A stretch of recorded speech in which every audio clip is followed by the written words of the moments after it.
يا هلا اخواني اخواتي، شو اخباركم؟ عساكم بخير. اسمحوا لي ما ابارك لكم بقدوم الشهر الفضيل. انا عاده اراسل اكثر شيء على حسابي الانستغرام، لكن اللي ما يتابعني هناك فكل عام وانتم بخير، مبارك عليكم الشهر. خلينا ندخل ونشوف الاخبار الحلوه اليوم. هناك 3 الوان جديده قادمه للايفونات 15. لونين للايفونات الغير محترفه راح يكون الازرق والوردي، الوان حلوه لكن فاقعه نوعا ما.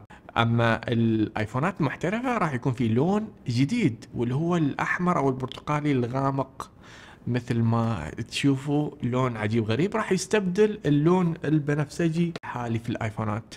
في الآونة الأخيرة آبل قامت تنزل ألوان عجيبة غريبة، لون أخضر غامق، أزرق غامق، وبنفسجي غامق، الحين برتقالي غامق. أحس إن في ألوان أخرى أحلى من كذا، ما أدري آبل كيف تنقي هالألوان، ولا أنتم شو رأيكم؟ أعطوني رأيكم. اسعار الايفونات القادمه بتكون كالاتي: الايفون 15 العادي بيبدا بسعر $799 بدون اي تغيير. الايفون 15 بلس الكبير لكن الغير محترف بيكون ب $899 بعد بدون اي تغيير. الايفون 15 برو ب $999 بدون تغيير. الايفون 15 برو ماكس بيكون ب $1099 بدون اي تغيير. هذه مش الاسعار الرسميه لكن المتوقعه. ليش؟ لان مثلا سامسونج في هواتفها الرائده المؤخره الالترا اس 23 ابدا ما تغيرت الاسعار، بالاضافه ان سعر القطع والشرائح اللي تركبها ابل في الايفون ما ارتفع سعرها مثل ما ارتفع السنه الماضيه واللي قبلها.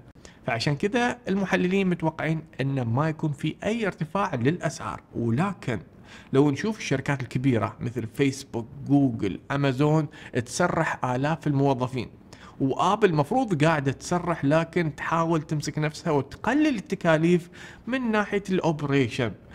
لكن لو ما قدرت راح تخلي حل ارتفاع اسعار الهواتف كاخر حل لها لهذه الازمه.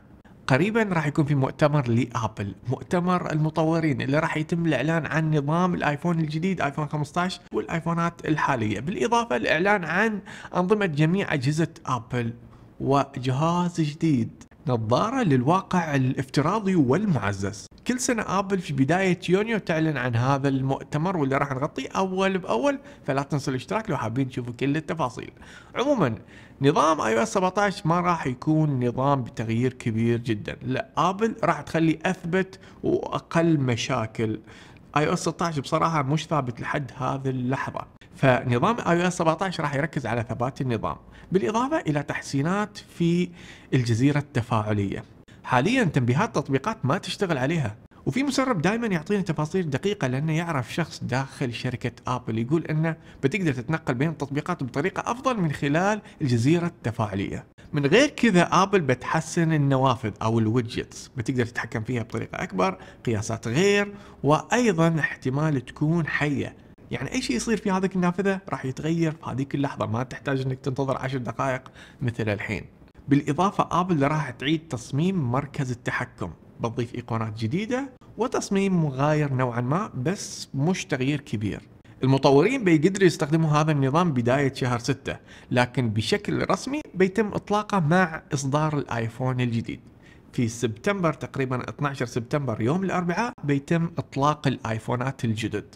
ويوم الجمعة في هذاك الأسبوع بيبدأ الطلب المسبق، ويوم الاثنين الأسبوع اللي بعده بيتم البيع في الدول اللي يباع فيها الآيفون بشكل رسمي. أما الدول الأخرى بيتم بيعه في بداية أكتوبر. ضغطوا زر الاشتراك لو حابين تعرفوا كل شيء عن الايفون، او تابعوا هذا الفيديو اذا حابين تعرفوا كل تسريبات الايفونات القادمة. شكرا لكم على المتابعة، كان معكم اخوكم سالم البادي، اشوفكم الحلقة القادمة.